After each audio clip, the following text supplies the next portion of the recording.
Hey, what's up? I'm your host, Christian Patterson, here to bring you this week's edition of TV20's Inside Sports Report. The Cleveland Fusion organization was established as a member of the National Women's Football League in 2001 and kicked off their first season in 2002. Now heading into their 18th season, the Fusion is still going strong while representing Cleveland's diversity in sports.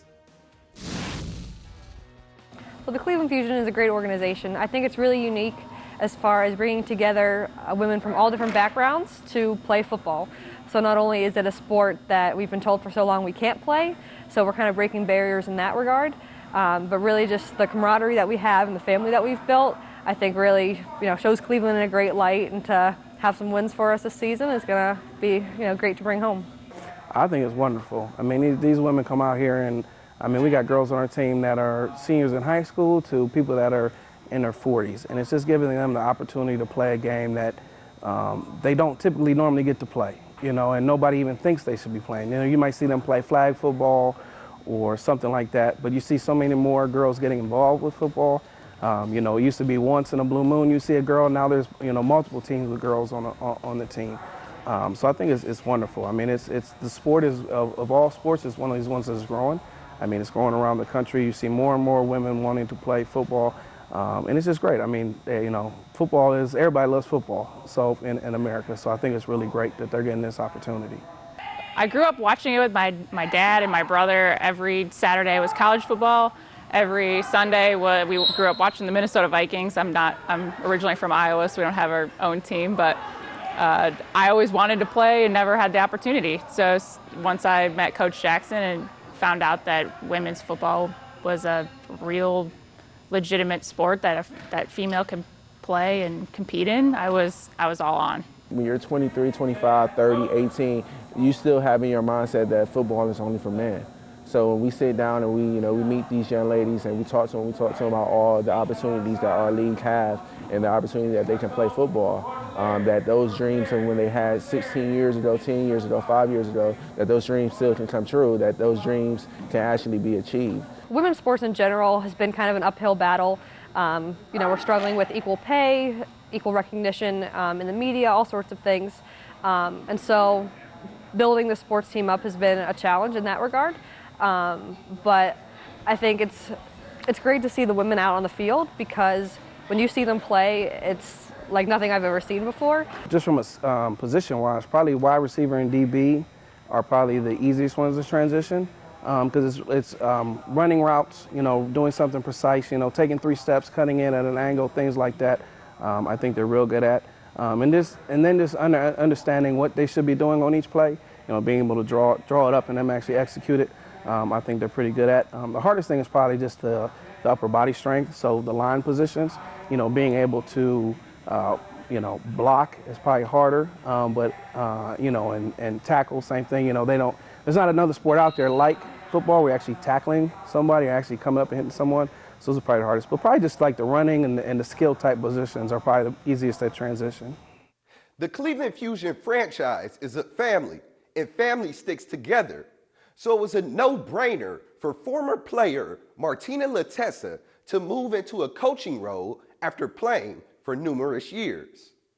Players that I coach now never got to see, so it's getting them to buy into my program, like to trust the process that I'm doing. So when I say, oh, I've done this, so that's kind of like the hard part, is because they never were there. They never got to see what I'm talking about.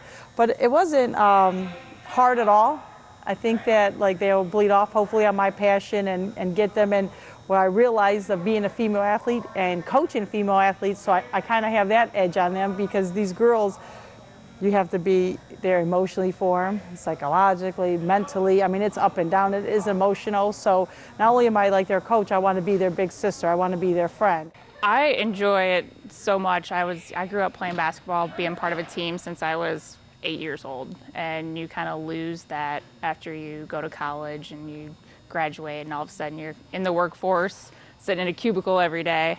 You miss that family and that team and the competitiveness. So just having that back in your life is awesome. And I met so many different people that I never would have met in any other aspect of my life here.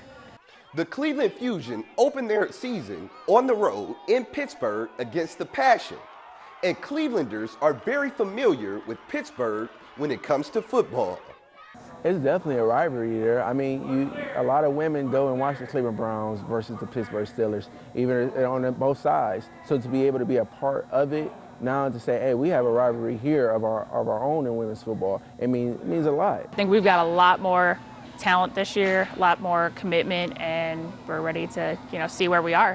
It's kind of a benchmark, see where we are that first game. When we see them, it's like, yo, if we go 1-7 and we beat them, we're good. It's still one of those type of things where, it's still that Cleveland-Pittsburgh thing. It's the orange and brown versus the black and gold as always. And 1 week later, make sure you come out and support your Cleveland Fusion for their first home game. So our first home game is April 13th at Maple Heights High School against Indianapolis. Obviously it's Cleveland, so the weather's kind of hit or miss come that time of year. But we have 4 home games in total, so our next games will be May 11th, as well as June 1st and June 8th. So we'd love to have you guys come out to Maple Heights High School. It's a really family-friendly environment. Kids 12 and under are free, so it's totally affordable for, for everyone to come on out and see these women, kill it on the field. We're going to take a quick break, but we'll be right back with more of TV20's Inside Sports Report. Until all our daughters are safe. Until all our children have families. Until all our families have homes. Until all our parents are cared for. We'll be here.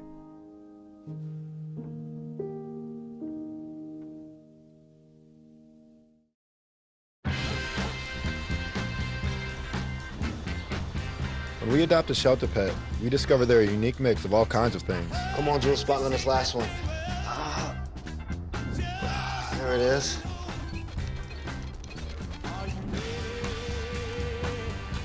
Keep going with it. Leo. They're a little bit of a lot of things,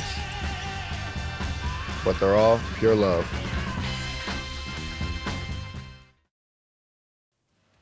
Welcome back to TV20's Inside Sports Report. I'm your host, Christian Patterson. Since the All-Star break, the Cavs have been playing much better team ball. A quarter of their total wins have come since returning from the midseason showcase. Matthew Dellavedova talked about the team's energy over this recent stretch.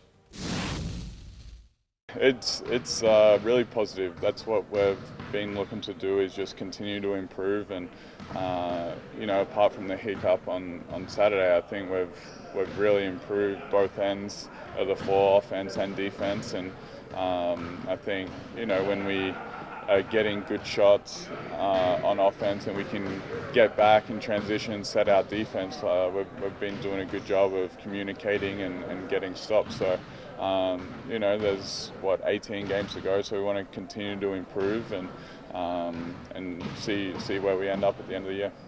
When you guys are like chest bumping and all, like when Jetty was doing all that,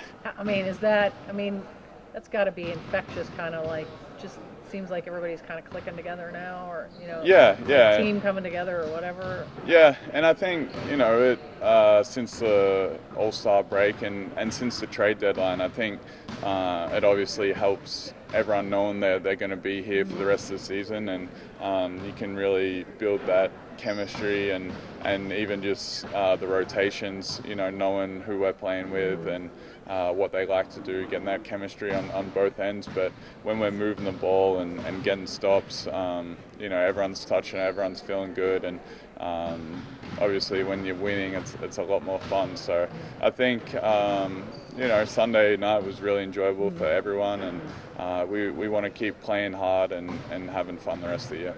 Is the deli tray on its way back now? It was nice to hit a couple, so I got some more saved up. Yeah. Rookie point guard Colin Sexton has really gotten to a groove as well, scoring double figures in every game since the break while averaging 15.6 points per game for the season. He's just making better decisions down the stretch. You know, as far as just decision making, as far as, you know, getting in the lane and kicking to the open guy, or if he has a lane, finishing it. And you know, it's shown in us, you know, being more competitive in games and you know, trying to, you know, get more wins. You like the emotion that you're seeing out of him in these situations too? Oh, definitely. I mean, he's always been an emotional player from what I've seen from afar. You know, and even playing here, I still see it. And you know, that's what the game is about. You know, showing your emotion and trying to compete.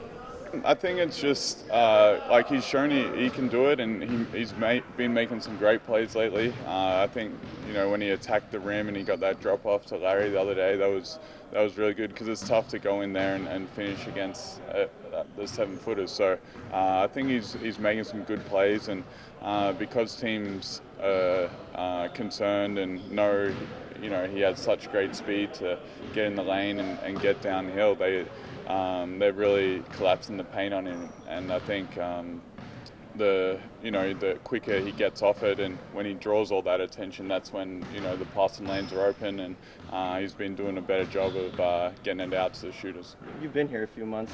You're seeing the growth in front of you, right? Yeah, definitely. I think he's learning when to use his speed and when to you know, slow it down and get us organized. And I think, you know, he had a couple versus Orlando where if it's only one or two guys ahead of him and we've got the rebound and he's pushing, like it's really hard to stay in front of him. And the same in New York, if there's only one or two guys back, with his speed and you know, finishing ability, he can really get in there and finish. And I think the next step after that is, you know, you might not get the layup, but if you push the pace that fast, and then it's pitching back to shooters, especially when you got Kev trailing in, because he's probably not going to be ahead of him on the break. Right at the trade deadline, the Cavs acquired guard Brandon Knight. He's been a nice spark off the bench and recently touched on fitting in with the squad after the trade. At the end of the day, if you compete, you know, that's all, you know. It's really about competing and being a professional and trying to win. Did you feel like it was a fresh start for you then after the trade? Definitely. I mean, anytime you get traded, it's you know, kind of a new journey, new beginning. So it was just, like I said, just trying to transition, like you said, as smoothly as possible, and just come in and try to affect the game in as many ways as possible. And like I said, just compete. And like I said, the main thing here is just trying to win it and continue to build. And finally, Kevin Love returned to the lineup before the All-Star break after missing more than half of the season due to injury. Now that he's back, Delly spoke on the value that he adds to the team as their best player. I think everyone inside the locker room and, you know, inside the organization obviously knows his value and what he brings to the team. And he might not even be getting the ball, but just through his spacing and gravity of pulling guys with him, and you can see that by just how well we play and how well the ball moves when he's back in the lineup.